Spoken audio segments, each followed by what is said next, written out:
we thank you for this last day that we can be together. I thank you for the journey we have taken over the years and that we may never stop journeying or wrestling because you're a God who always forgives and always blesses us. Amen. Amen. I'm gonna talk a little bit. Please continue to go and grab food. In fact, I might do that while I'm talking, depending on what is easy to snack on while talking. What we're going to do today, my goal is for us to do these last 14 chapters in 30 minutes. And so we are going to go a little quickly through the story of Joseph. We're not going to have discussion time because we are going to go upstairs at 12:30 to the chapel. And we're going to have a Eucharist together. And we will have some time to reflect up there together. And so that is sort of what we're looking at. So for the next 30 minutes, there are endless snacks and goodies to grab. And I'm realizing you probably don't need this schedule now. But let me tell you is that all of this material is going to stay up and online. I think most of the presentation links are going to not work next week. But all of the recordings are still going to be there because I put the recordings on my YouTube. I discovered that I have made all of these presentations on the church's accounts. And my accounts will be gone next week. And so if there's anything you want to copy and paste, you can get to them. And I made copies of all of them. So if there's one that next week you're like, I really want that, I can send it to you, just not with the pictures. And I wanted to just do one last little look at this thing that we have looked at through Genesis 1 through 11. Because we've gone through all these different points and met different parts. And that's all wrapped up into God made a really good world, and we messed that world up. And God continues to reach out through humanity to work with humanity to redeem the good world that God had made. And so I'm going to read this. And I'm also going to read this at the very end. But Joseph's final line of all of Genesis, which is what you meant for evil, God meant for good. That's the final line. It connects back to the hardships of the book and how God will use that to bless the world. So remember Adam and Eve. They sinned and they lied, and God covered them with clothes. Noah did lots of shenanigans. If you remember, and God still and why God flooded the earth, but God puts a bow in the sky. This will never happen again. There's Abraham and Sarah's constant failures, trying to make up and fill in God's promises when they are impatient. And remember the cutting ritual, where Abraham and Sarah don't walk through it, only God walks through it. And then we see Isaac, and that same promise gets fulfilled that was made to Abraham. Then there is Jacob, who runs from that new identity his whole life until he is renamed Israel, the one who wrestles with God. And then we're going to get to today's material, these 12 sons of Israel. And guess what? They are still all messed up. And we're going to see that again. And then they throw Joseph, their own brother, into slavery. And yet God will still forgive them. And so you'll see in your notes, I have some things in parentheses that will name the brother and their sin. So throughout this, eventually we're going to get to Judah who repents. And God forgives Judah and lets Judah reign. And then we're going to see Joseph, who all of his hardships bring salvation to all of the family of Israel. So when I read Genesis, I see radical forgiveness, radical blessing from God that flies in the face of anything you would ever expect. Hold on to that as we're going to look through the story. Remember in Noah's story how God remembers Noah, God intervenes and acts. The story of Abraham, it's all about covenant and this idea of walking with God. Where we were last week with the story of Joseph, the focal point of the with Jacob is the birth of Joseph. It's a continuation. But remember that idea of wrestling with God. And that is when Jacob gets this new identity. For the first half, he is Jacob. He runs away from the promised land. He runs off to other places. But then he is going to be named Israel, the one who wrestles with God. And that's okay to do. Today, we're going to get to Joseph. I don't have this whole chiasm on the notes. And so if you want to look at it, hello, Mother Amy. Do you want a snack? Okay.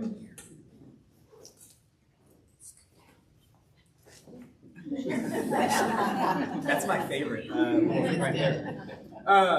we're going to see Joseph and his brothers. It's going to end with a new type of relationship with Joseph and his brothers, and we'll go through these chapters. But very similar to the Jacob story, he's running to somewhere else. And so here it's running to Egypt. At first, he's a slave in Egypt. He's going to end up being the hero of all of Egypt.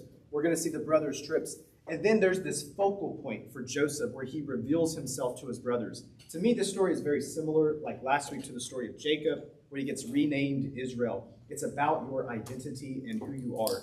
And what we're going to see on both accounts, pay attention to the story with the brothers, specifically Judah. Judah is the one who repents, and Judah is the one who is forgiven. And even though he's fourth in line as the brother, he's going to take the royal line. Also, Joseph, like the dude's brothers did him dirty, and then he saves all of them. And so this story is this radical story of forgiveness.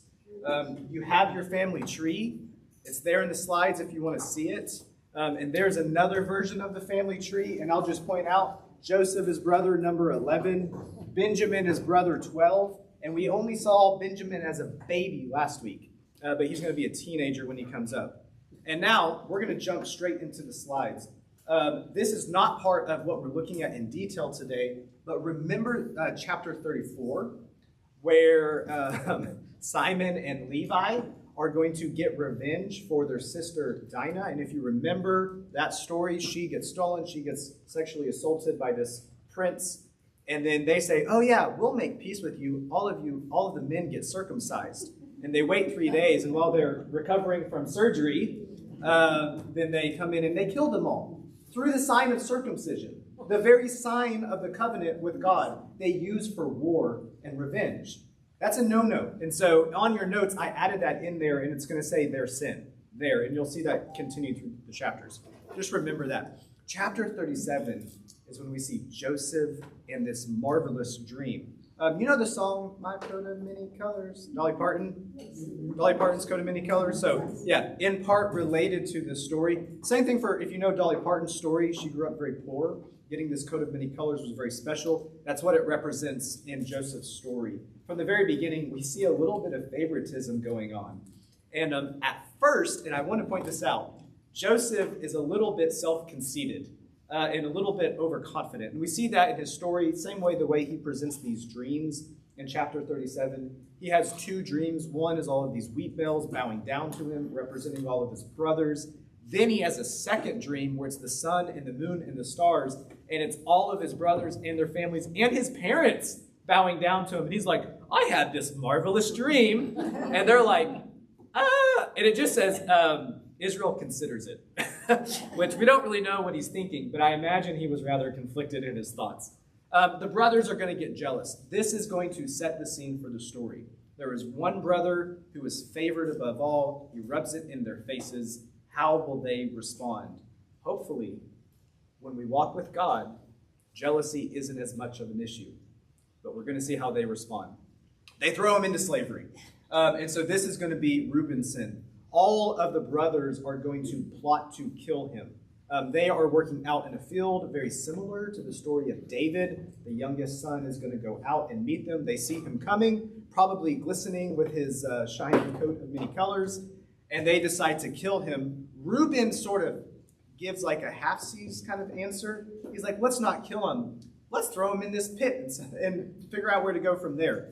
And so he saves him by throwing him in a pit, but he still gives in the selling them, and he eventually is going to end up in Egypt, where he will become a slave in Potiphar's house, who is an official of Pharaoh in the Egyptian court. Any questions on this section? Because we are going to go through these rather quick. Okay, we're getting the cliff notes of his story, just the highlights. In case it wasn't said, this is a no-no thing to do. Don't do this. Okay. Judah and Tamar, and I felt the need to just add lots of dots after. And I want to sort of talk a little bit about this story in a little more detail. Judah is he's the fourth son. He is one of the leaders, one of the sons of Leah. And part of the marriage system, the way that which it would work, is I don't have a brother. So if brother Bob is married to Julia and brother Bob dies, then brother Caiaphas could essentially marry Julia and father a child for the eldest son. The reason that they would do that is to keep the clans alive, keep the inheritance alive. That is important in the system when you depend on land for agriculture, for your resources as your means of production, because it keeps everything equal and one family from accumulating too much power. And at the year of Jubilee, when everything is reset every 50 years, it helps keep things even. If you're a woman in this situation, you read a story like this, you go, that's gross. But for them in this time, this is your lifeline. And so in this story's context, there was a responsibility to Tamar for another brother to come. Well, the first son of Judah marries her, and he dies before they have kids. So Judah does the right thing, and he gives his second kid, who also dies before they have kids. And then he goes, maybe it's something wrong with her, and he never gives the third son. And so Tamar, like a lot of women in the Bible, takes matters into her own hands. She is going to tempt Judah at the gate, dressed as a prostitute, take a special symbol of his as a collateral, and then uses it to show Judah's hypocrisy. Because Judah will use someone for his own sexual pleasure, and she can't even survive. And so it's this very big show. Point out in this story, Judah does a bad thing. And Tamar does a questionable thing, but she survives. And it shows Judah's hypocrisy. The point of this story is to show Judah's hypocrisy. And by the way, we talked about forgiveness, the way God uses things, and blesses situation. Judah and Tamar's kids lead to David, which lead to Jesus. And so that's kind of cool, the way God redeems these situations. We're going to come back to this story because Judah here, unlike his brothers, sees the wrong and does something to fix it. And we're going to continue to see Judah's growth, whereas some of the other brothers, we don't see it as much. Judah also recognizes this. He says, she is more righteous than I. And you may have read, if you read this and you go, okay, Judah has this sexual encounter, doesn't do well, and then Joseph does it. What's going on with these chapters? We're seeing the difference in character. And so the next chapter, we're going to see how Joseph does. Joseph is there in Potiphar's house. He was described as handsome and good looking, and Potiphar's wife wanted him. This is one of the reasons we know this chapter was written by a man. He flees, and Potiphar's wife is going to grab part of his garment, and Joseph flees, runs away. Essentially because she is rejected. She says that he has violated her, and Potiphar does what a good husband would do and has Joseph punished, so he gets thrown in a dungeon in jail far away. And it's not a very nice dungeon, and we'll come back to that scene in a little bit. I want to point out two things of this story. First, Simon, Levi, and Judah they gave up on the law of God. They did not walk with God. They were sexually compromised, whereas Joseph is going to maintain the boundaries that he has, even in the worst of situations. And so when you see the story of Joseph, it's this story of long-suffering, I guess would be a good word, but of persistence to his values. When I was a young little Baptist in Sunday school, this was a story they would use for us middle school boys about sexual temptation.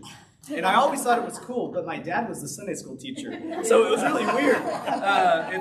But this story of Joseph was really important for a lot of my life, and it's a good story to hold on to. In the face of hardships, when it looks like everything is at their worst, you can never get a break. And he's like, finally something, and he still maintains his values. He's a good guy to follow. Any questions on those sections? Sorry, I meant to check in. Or comments? Okay. There is chapter 40. I call it the dreams of the two prisoners. So this is when we're going to get a little zoomed in on sort of more of the Egyptian life and kind of where this prison is.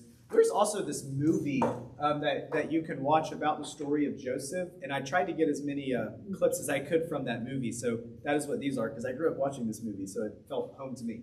There are these two royal workers. There's a cupbearer and a baker, and they, for whatever reason, are going to get thrown into the same prison where Joseph finds himself. While they are there, by the way, I missed out one part. The persistence of Joseph's character. While he is in jail, he does it so well that he ends up running the jail, essentially. as a manager. Same thing happened in Potiphar's household. Again, it is this case to his character and how he continues to work well. And we'll see how that is. If you're a people living in exile in a foreign land, Joseph is especially important because it's saying stand out and be excellent wherever you are, even in Egypt, even in Babylon, wherever you find yourself. Joseph does that. While he is there, these two prisoners have some vivid nightmares and dreams. And so the cupbearer is going to dream of these 3 grapevines with 3 grapes, and he takes those big, large grapes and he squeezes them into a cup and gives it to the Pharaoh. And he's like, I don't know what that dream meant. And Joseph's like, oh, hey, I can interpret dreams. Or at least God interprets dreams, and I can tell you what they mean. And he tells him, hey, in 3 days' time, which was Pharaoh's birthday, he will be restored as the cupbearer. And the baker is like, well, that's a great dream. I also had a dream. And he tells his dream. There was 3 baskets on his head filled with loaves, and the wild ravens came and ate them. And Joseph goes, ah. And this is also another sign of Joseph's character, that he says the hard stuff. And he tells him in 3 days, you will also have your head lifted up. I like the way the Hebrew words it. It's very literal, your head lifted up, but that means that he will be killed in 3 days. And and both dreams come true. He asked the cupbearer to remember him.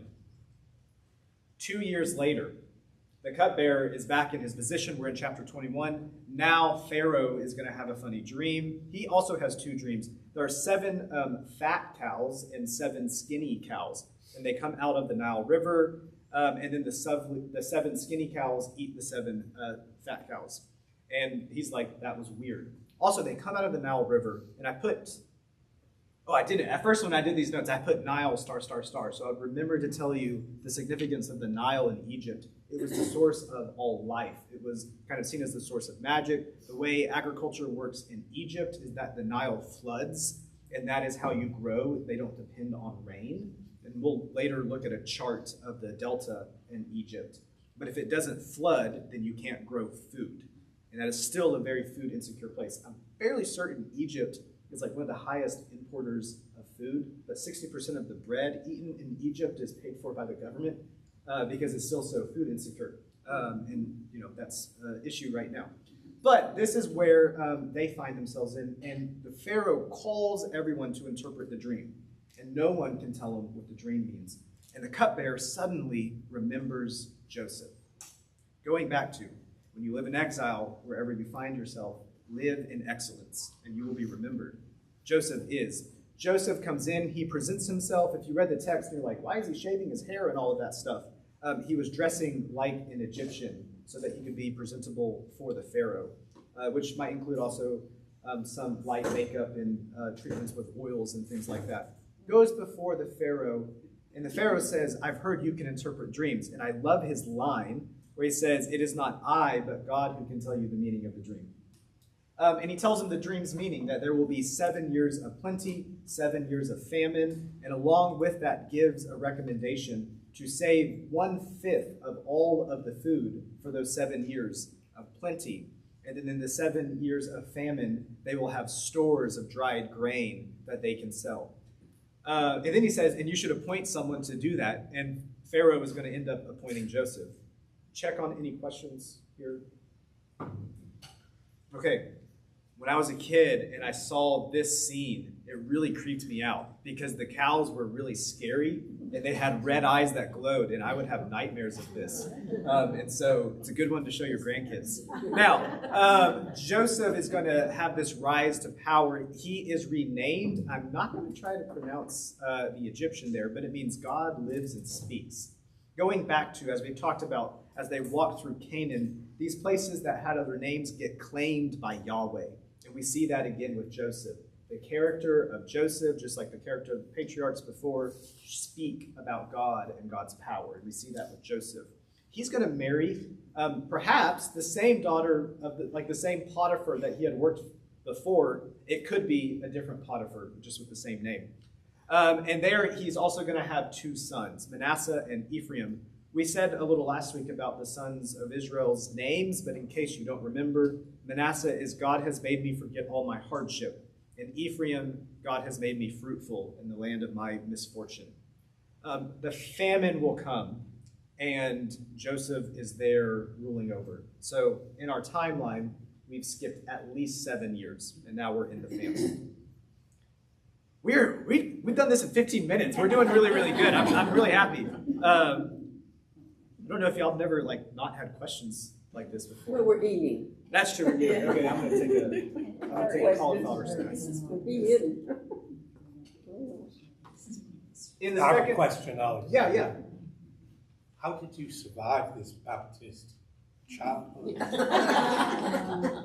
Therapy comes later. So God is a God who blesses us, forgives us, and we all go on our own journeys. And no matter where the journey is, God is with you there. And this was mine. In the second year of the famine, Joe's brothers are going to go to Egypt to get food. They don't recognize Joseph at first because he is in the garments. And that's, see him in the pictures. He doesn't look like an Israelite. He looks like an Egyptian. There, they are going to accuse him, or Joseph is going to accuse them of being spies. Joseph knows who they are. And there, he is going to learn that there is a younger son, Benjamin. He says, unless you come back, then we're going to have issues. He's going to end up keeping Simon. We'll see this in the next section. I want to just recognize some of what's going on here. Joseph is having conflicted feelings. The moment that he saw them, he could have had them all killed. And he probably would have been right to do that, to get justice and revenge, but he doesn't.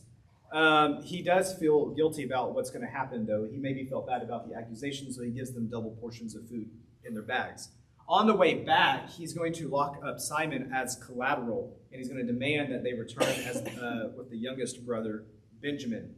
The reason he's asking for the youngest brother is because that was his little baby brother. If you remember about our family divide, having kids with multiple people usually doesn't always work out the smoothest, and we see that in all of their stories, and that becomes doubly true in the story of Jacob with the jealousy of Leah and Rachel and the other ones that Amy and I were trying to remember earlier and couldn't. Then in chapter 43, we're going to see their return to Egypt. They run out of food. And they find out when they're back that they had extra food, but it doesn't keep them for the full duration of the famine. And so they're going to bring Benjamin. I had a thing here. I must have taken it out, but Israel/Jacob has a dream giving permission to let them go back. And I guess I deleted this note. I want to zoom in, though, on this interaction that happens with the sons, because you might have missed this part. Reuben here, and remember, we are showing how Judah has returned to an honorable person. Reuben's like, Dad, it's okay if Benjamin goes. And if something happens to Benjamin, you can have 2 of my sons. So you get 2 sons for 1. He's like, what? And then Judah says, I'll put my life on the line for Benjamin. Notice the difference that happens here. We're seeing this personal growth that goes through Judah. That's usually a thing it's easy to miss there. But if you think about it in these relationships of the brothers and why does Judah become the one who is going to be the royal line, you can zoom in on it. When they get back there, Joseph is going to call this feast and they're all going to cry. If you're reading it and you're like, why did they eat at separate tables? That was just part of the custom, that the Egyptians did not eat with others. They all feast and they drank, and there's this really fun part where they just keep giving Benjamin more and more and more food. And I love it because I remember watching this as a kid where it's like all the other ones are like grown-up men and Benjamin's like a young teenager and like his food's just like piled up with like chicken legs and all this other stuff. So I can just see that going on with him. Chapter 44, Joseph is going to end up detaining Benjamin. And if we're there in the chiasm and you're like, why are all of these plots going on here? It's part of building that chiasm. It's this test, and it's a test of their characters. He is going to send them back on their way, but he puts his royal cup in the sack of Benjamin. And so they go out to meet them, and essentially the brothers all agree whoever's cup is left, or whoever has stolen anything, you can kill. And it's in Benjamin's cup, and they had planted that there. And there we see Judah beg for the release of Benjamin. Makes me kind of tear up a little bit. And that's when Judah says, you can take my life instead of his. This is the moment, I think, for Joseph, when he sees the forgiveness the change that has happened, like in Judah. And that's when he knows he can forgive them. Does that make sense there? And so it's this radical display of forgiveness, radical displays of growth, of blessing, and of grace. And this is the highlight of the Joseph story. This is the middle of the chiasm, when Joseph reveals himself to his brothers. There he has seen Judah's transformation, and he calls the Egyptian guards to go out. And for the first time, he's going to speak their language, because he spoke Egyptian before then. And he says, I am Joseph, I am your brother. And that is there where this is not yet what you meant for evil, God meant for good. But he says, it's not you who sent me, but God. And he gives this theological reason. This is something that if you're into prayer life, journaling type things, that you can go back and look at your situations and ask, where was God in this? For Joseph, it may have taken years to see this, and he may not have seen it until this moment. But there are moments when we find God working behind the scenes, and they can be great moments and great to write down. There, he is also going to call all of the brothers. They're going to settle in Goshen. I'll show you that on a map, hopefully in 7 minutes. And then he is going to send back for the rest of the family. Also, Benjamin gets special treatment. And so this is where we are. Joseph has revealed himself to the brothers. It looks like the forgiveness has all taken place, but we're going to make sure that sticks when daddy dies. And so we'll see how that goes. Israel is going to move. There he is at Beersheba, and God comes to him in a vision. He makes a sacrifice, and God says, don't be afraid to go down to Egypt. I'm going to be there with you. I love the way that he responds. If you know the scene in Isaiah chapter 6, God is like, is there anyone who can go for me or do my work? And Isaiah says, here I am, Lord, send me. It's the way that Israel responds here. I just love that chapter too, but I think it's really cool. That willingness to be brave. Because if you remember earlier in the story with Jacob and Israel we looked at last week, they were never supposed to go to Egypt. And now God is saying, now's the time. It's okay. Wait for God's timing. It will come.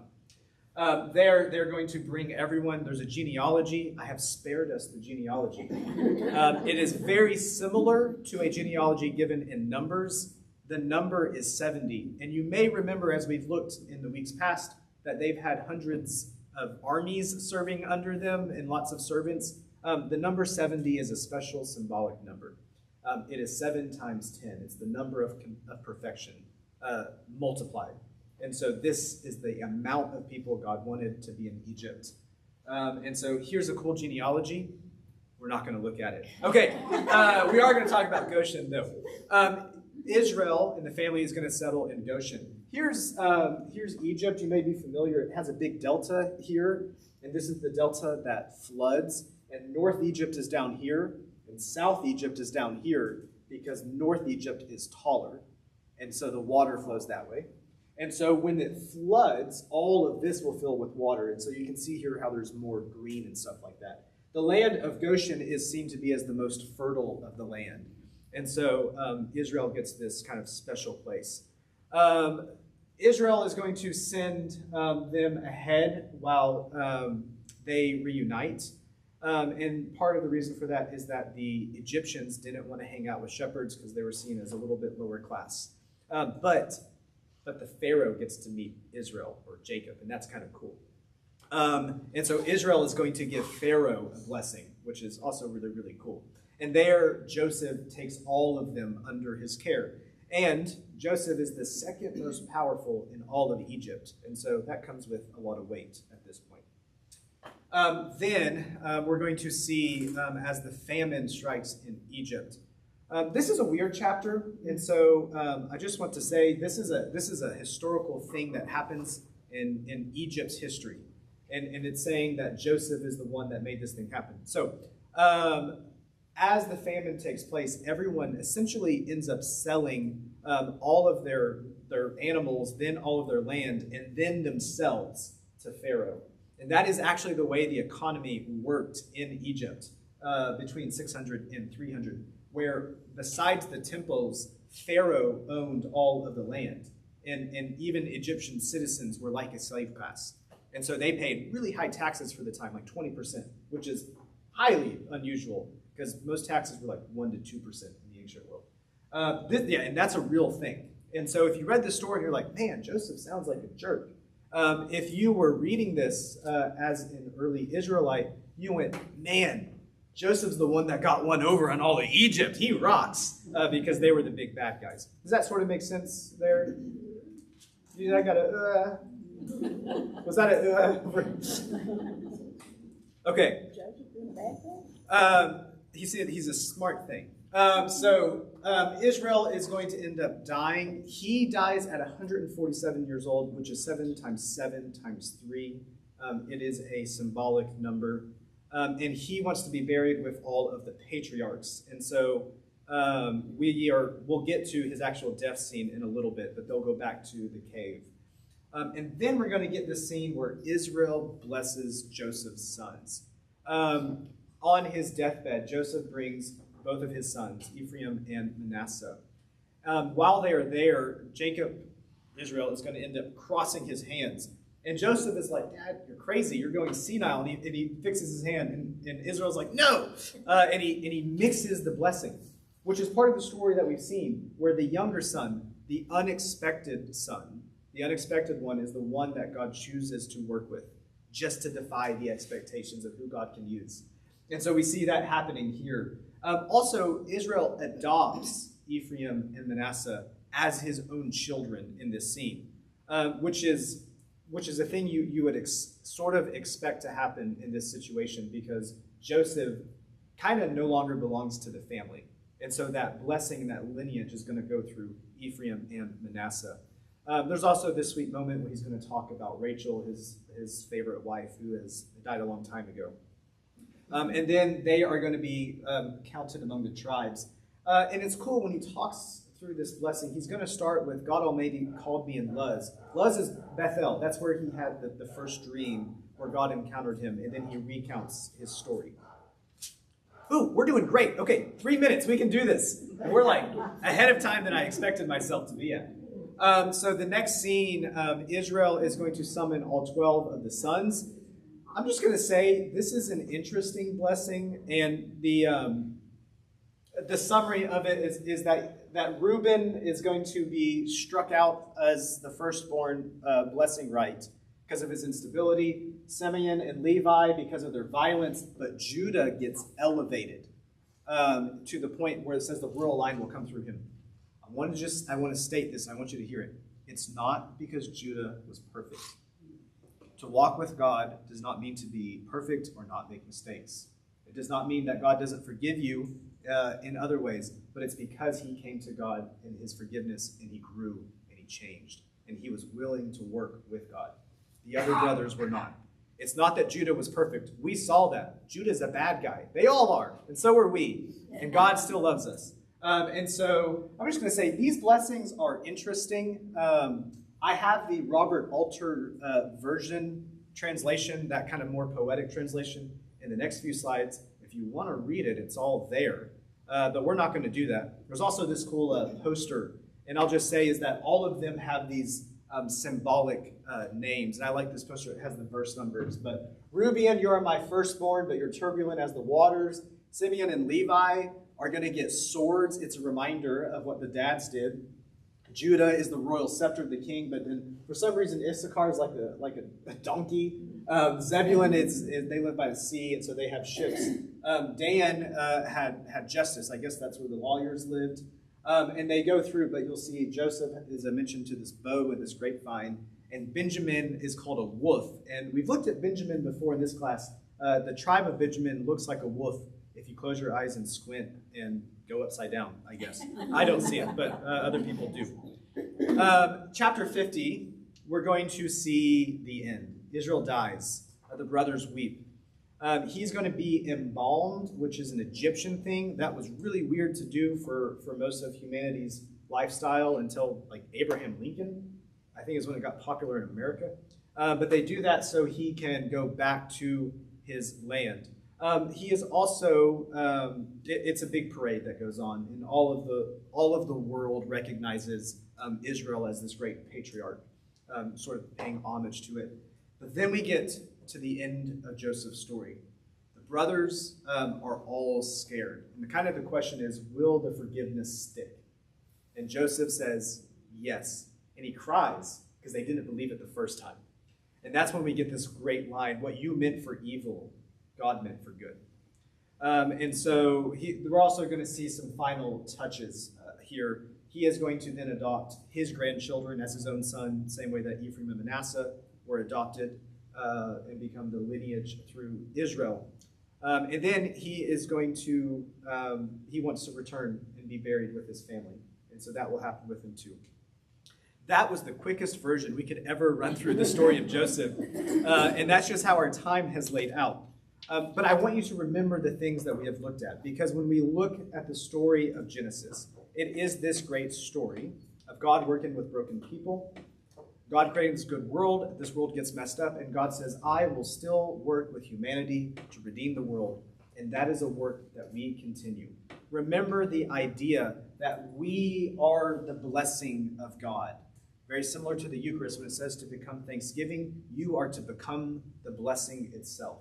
And so when God blesses you, it's not just so you can be blessed, it's so you can bless others. When we do the work of God and redemption of the world. And remember God's forgiveness. With Adam and Eve, they sinned and he clothes them. When Noah and all the shenanigans that happened around him was there, God put the bow in the sky.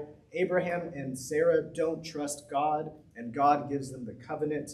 Isaac gets promised that the covenant is with him too. Jacob doesn't even know who he is, wrestles with God, is given a new identity as Israel.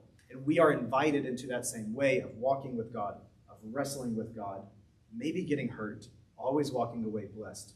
And I hope we get blessed, because when we are, so is the world.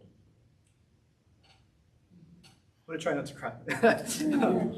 The Lord be, baby, could you pray for us? The Lord be with you. Gracious and loving God, you gift us with this story. The story in the Old Testament, the story of the gospel, the story that is lived out in each one of our lives. You've gifted us with Alexander.